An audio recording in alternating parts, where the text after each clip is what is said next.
Show cause notice दिया गया और पीडीएम से आउट हुआ। तो तब से हम पीपल्स पार्टी और पीडीएम का अलायंस के तहत जो है हमने हुकूमत संभाला था। पीडीएम और पीपल्स पार्टी हुकूमत में साथ थे, मिलके हमने बहुत काम करने की कोशिश किए और पाकिस्तान पीपल्स पार्टी अपने वजारतें के जवाबदेह हैं। पीडीएम और पीडीएम के सरबरा पीडीएम के जो वजारतें हैं वो जवाबदेह हैं। I can't hear, sorry. आजकल वो टीवी पे बैठ के जो पीएमएलएन वाले हैं वो यही जमा कराते हैं कि जनाब पीपल पार्टी वाले हमारे साथ हैं, हमारा कोई कहना का वो हमारी जिम्मेदारी नहीं है, वो भी हमारे साथ हैं। बिल्कुल हम साथ हैं, आपका तजुर्बा ये ठीक रहा, बिल्कुल। नहीं, मेरा ख़ास तौर पे लोग सियासत में मेरा ख्याल में पाकिस्तान के मसाइल ऐसे हैं, पाकिस्तान के मसाइल ऐसे हैं कि कोई एक जमात ये नहीं कह सकते कि वो अकेले सारी चीज़ें को संभालेंगे। पाकिस्तान पीपल्स पार्टी का ख्याल है कि आपको सबको साथ लेके जाना पड़ेगा, आपको सबको इंगेज करना पड़ेगा। इसलिए मसाइल इतने संगीन हैं कि यूनिटी के साथ आप के बगैर आप इन मसाइल के हल नहीं निकाल सकते। अफसोस के साथ ख़ास तौर पे यहाँ पंजाब में और मरकज़ी पंजाब में हमारा पॉलिटिक्स में इतना पोलराइजेशन हुआ है कि हम सियासी मुखालिफ के बजाय दुश्मन बन रहे हैं, ज़ाती दुश्मन बन रहे हैं। और इस तरीके से आप पाकिस्तान को पाकिस्तान के मसाइल से नहीं निकाल सकेंगे। हमें एक ऐसा इक्विलिब्रियम फिर से बनाना पड़ेगा जिससे तमाम सियासी जमातें अपने दायरे में अपने सियासत तो करते रहें, लेकिन हम मिल के मुल्क को इन मसाइल से निकाला जाए। ये नफ़रत की सियासत, ये तकलीबसीम की सियासत, ये गालिम गलोच की सियासत, इसको हमें ख़त्म करना पड़ेगा, दफन करना पड़ेगा ताकि पाकिस्तान आगे बढ़े। आखिरी सवाल,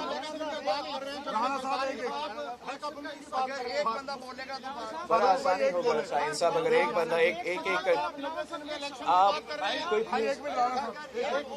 आप फैसला करो कि कौन सवाल पूछेगा। नहीं, एक मिनट शाहीन साहब, एक मिनट मैं आपका एक मिनट, आप एक करके जर्नलिस्ट का नाम लेके सवाल पूछे ताकि ये थोड़ा सा हम कोऑर्डिनेट ऑर्गेनाइज करके ये प्रेस कॉन्फ्रेंस। एक मिनट आप पूछे ना, अगर आपको नहीं मालूम है शाहीन साहब, मैं किसी और को जिम्मेदारी दे सकता हूँ।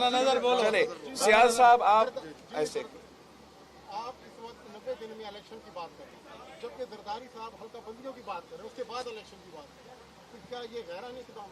एक तो पाकिस्तान पीपल्स पार्टी का जो सेंट्रल एग्जीक्यूटिव कमेटी का पॉलिसी है उस पर मैंने आपको बताया, वो आइन के मुताबिक हमारा नुक्ते नज़र हैं। जहाँ तक डिलिमिटेशंस की बात है, वो भी मेरा ख्याल ये था कि अगर डिलिमिटेशंस होना था तो आप डिलिमिटेशंस करवा दें, मगर इसलिए कि आइन कहता है कि 90 दिन में, तो आप वो डिलिमिटेशंस 90 दिन में कर दे।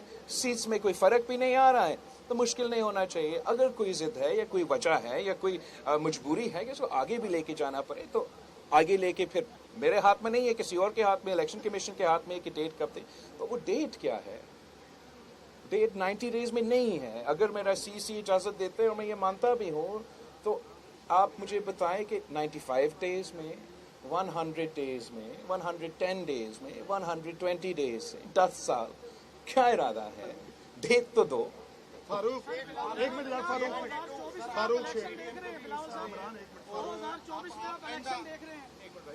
राहुल साहब, आप पीडीएम का भी हिस्सा रहे हैं, एंड जो इलेक्शन है पीपल्स पार्टी वो पंजाब और कौमी असेंबली में सीट एडजस्टमेंट के साथ जाएगी या अलग? हम पीडीएम के साथ हुकूमत में थे और हम जहाँ तक इलेक्शन का स्ट्रैटेजी होगा वो पाकिस्तान पीपल्स पार्टी के सेंट्रल एग्जीक्यूटिव कमेटी फैसला करेगा। मेरा जो ज़ाती ख्वाहिश है वो ये है कि पाकिस्तान पीपल्स पार्टी का तीर हर कॉन्स्टिट्यूएंसी में, बट पाकिस्तान पीपल्स पार्टी का सीसी ये फैसला करेगा। आपने कर लिया, आपने गाँव का अमरान बोल चैनल बोल के लब आजाद है तेरे। बोल जल्दी कर, 2024 में क्या आप इलेक्शन देख रहे हैं पाकिस्तान पीपल्स पार्टी? कल हमारा सेंट्रल एग्जीक्यूटिव कमेटी मीटिंग है और उसमें हम अपना पार्टी का पॉलिसी उसके बाद सामने रखेंगे। आइन के मुताबिक जहाँ तक मैं तो सिर्फ ऑक्सफोर्ड यूनिवर्सिटी से पढ़ के आया हूँ, इतना बड़ा यूनिवर्सिटी शायद नहीं है, मगर जो मुझे थोड़ा बहुत उधर से पढ़ने का جو مجھے سکھایا گیا ہے، ایک عام آدمی اگر آئین کو پڑھے تو صاف لکھا ہوا ہے کہ 90 دن، باقی بڑے لوگ ہیں وہ مجھے سمجھائیں گے کیسے 90 دن نہیں۔ عدنان اچھا بلاول صاحب، پی ٹی ایم سے پہلے آپ نے ایک میثاق جمہوریت سائن کیا تھا نواز شریف۔ او پی ٹی ایم مساقی جمہوریت میں انٹرسٹڈ نہیں ہے، پہلے تو تھا، ہم نے چاہا کہ سی او ڈی 2 بھی بنے، ہم نے تو چاہا کہ پاکستان میں یہ ریکنسیلیشن۔ ہاں آپ لوگوں نے میثاق جمہوریت سائن کیا تھا، اس کے بعد جو پاکستان کی جو سیاست ہے اس میں کافی پھیلاؤ آ گیا تھا سیاسی طور پر، کافی بہتری آئی تھی، تو اب آپ کو نہیں لگتا جو ایکسٹرا کانسٹیٹیوشنل اقدامات کیے جا رہے ہیں، تو آپ کو نہیں لگتا کہ پی ٹی آئی کو بھی قومی بھاری میں لایا جائے، ان میں بھی ایک ٹیبل پہ بٹھایا جائے اور ایک نیا میثاق جمہوریت وقت؟ جہاں تک میں پی ٹی ایم کی بات ہے میں ان کے لیے بات نہیں کر سکتا، اتنا کہہ سکتا کہ ہم نے کوشش تو کیا تھا کہ نیا سی او ڈی ہو، نہیں ہو پایا۔ جہاں تک آپ کا سوال پی ٹی آئی کے حوالے سے ہیں، جو لوگ خود مئی 9 کے حملے میں انوالو تھے، جنہوں نے ہمارے ادارے پہ حملے کیے اپنے ذاتی مفاد کی وجہ سے، اپنے سازش کی وجہ سے، وہ ایک بڑا سازش تھا، ایک دن پورا کا پورا کہانی سامنے آئے گا، تو ان سے تو ہمارے لیے بہت مشکل ہے جو خود اس میں انوالو تھے۔ جو نہیں تھے، میرا خیال میں چاہے وہ پی ٹی آئی ہو، چاہے وہ کوئی بھی سیاسی جماعت ہو، بالکل ان کو سیاست کے دائرے میں ہونا چاہیے، ہمارا اوور آل پولیٹیکل پروسیس کا حصہ ہونا چاہیے۔ ہم سب اس ملک میں رہتے ہیں، ہم سب جو بھی ہمارا سیاسی نقطہ نظر ہوگا، فرق ہوگا، لیکن ہم سب اس ملک کے شہری ہیں، پاکستانی ہیں، اور قائد عوام شہید ذوالفقار علی بھٹو نے نعرہ دیا تھا کہ نہ میرا نہ تیرا، ہم سب کا پاکستان، اور وہ میرا اس الیکشن کا نعرہ ہوگا کہ ہم سب کا پاکستان۔ تھینک یو سر، چلو چلو جی لالا جی۔